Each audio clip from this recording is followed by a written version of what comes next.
My dear friends, one of the hardest lessons in life is waiting for an answer to prayer, waiting for healing, waiting for a breakthrough, waiting for God to move when everything in us screams, "Now, Lord, please, now."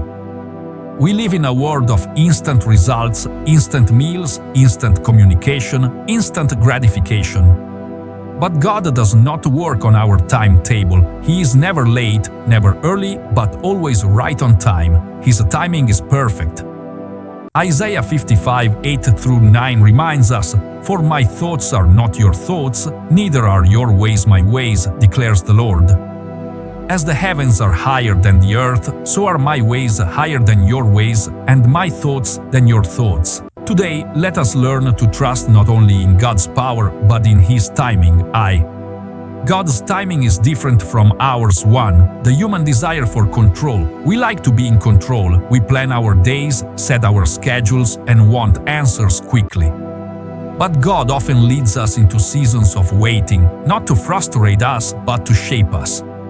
Think of Abraham and Sarah, who waited 25 years for the promise of a son. Think of Joseph, who spent years in prison before becoming a ruler in Egypt. God was not delaying, He was preparing. 2.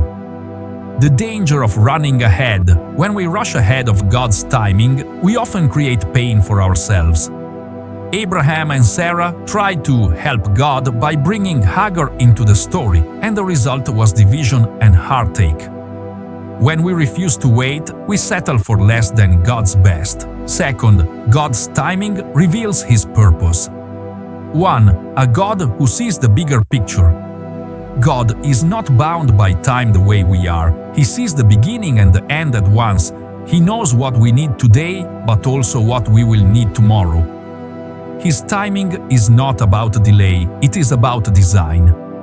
Lazarus was dead 4 days before Jesus arrived. Mary and Martha thought he was late, but Jesus had a greater purpose, to show the glory of God by raising Lazarus from the grave. John 11. 2. Seasons of waiting are seasons of growth. Waiting is not wasted time, it is a training time. It is in the waiting that God develops faith, patience, and endurance. Isaiah 40:31 promises, "But those who wait on the Lord shall renew their strength. They shall mount up with wings like eagles." Friend, God's delays are not His denials. They are His way of preparing us for greater blessings.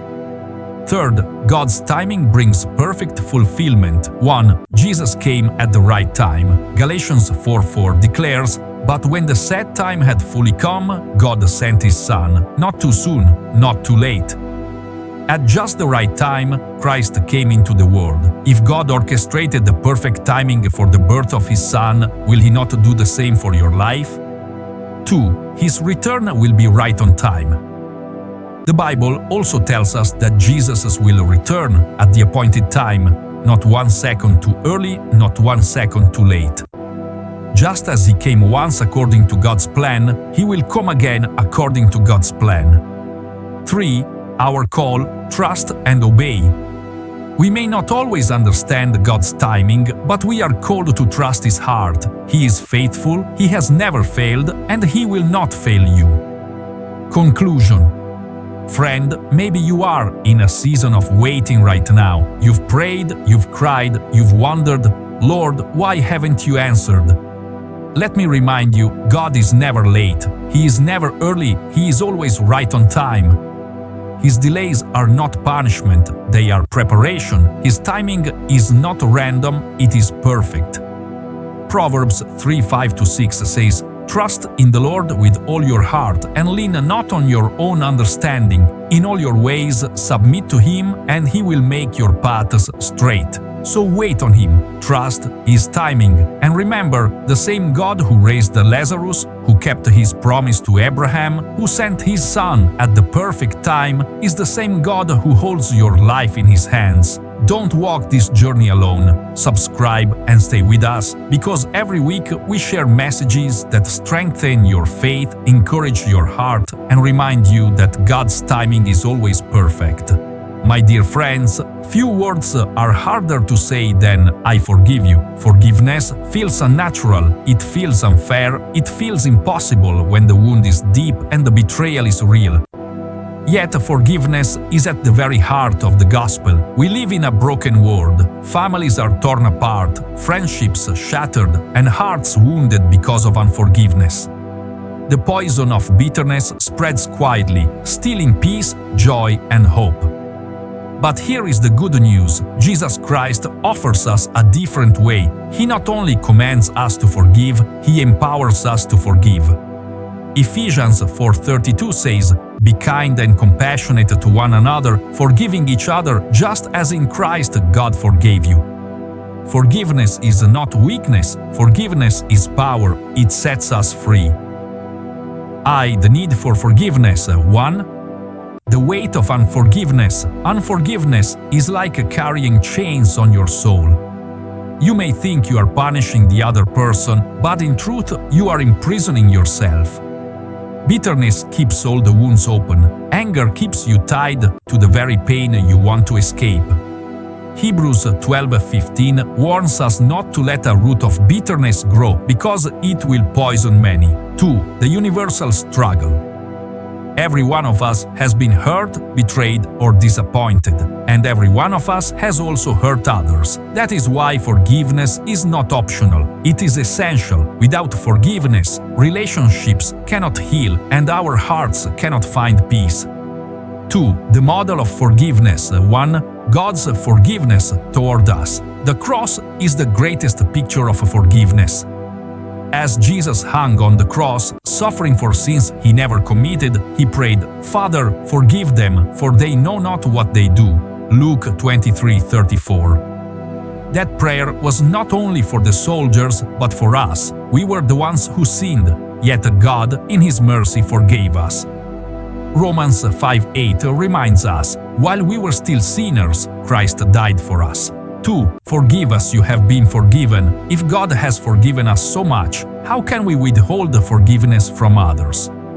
Jesus told the parable of the unforgiving servant who was forgiven a massive debt but refused to forgive a small one. The warning is clear: forgiven people must become forgiving people. 3. The freedom of forgiveness. 1. Forgiveness heals the heart. When you forgive, you are not saying that what happened was right. You are saying that you will no longer allow the wound to control you. Forgiveness releases the poison of bitterness and opens the door to healing. 2. Forgiveness restores relationships. Some relationships may never look the same, but forgiveness makes reconciliation possible. It breaks the cycle of hatred and replaces it with peace. Romans 12:18 urges us, "If it is possible, as far as it depends on you, live at peace with everyone." 3. Forgiveness brings freedom. Unforgiveness keeps you chained to the past. Forgiveness sets you free to live with joy and hope for the future. It is not only a gift you give to others, it is a gift you give to yourself. Conclusion.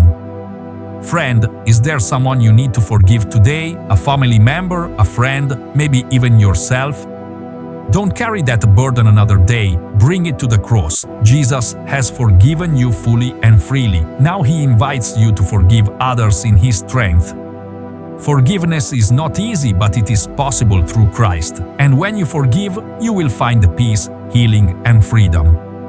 Colossians 3:13 says, "Bear with each other and forgive one another if any of you has a grievance against someone. Forgive as the Lord forgave you, friend. Don't let bitterness hold you captive. Choose forgiveness, walk in freedom, and remember, you are never alone." Subscribe and stay with us, because every week we share messages that bring hope, healing, and encouragement through Christ.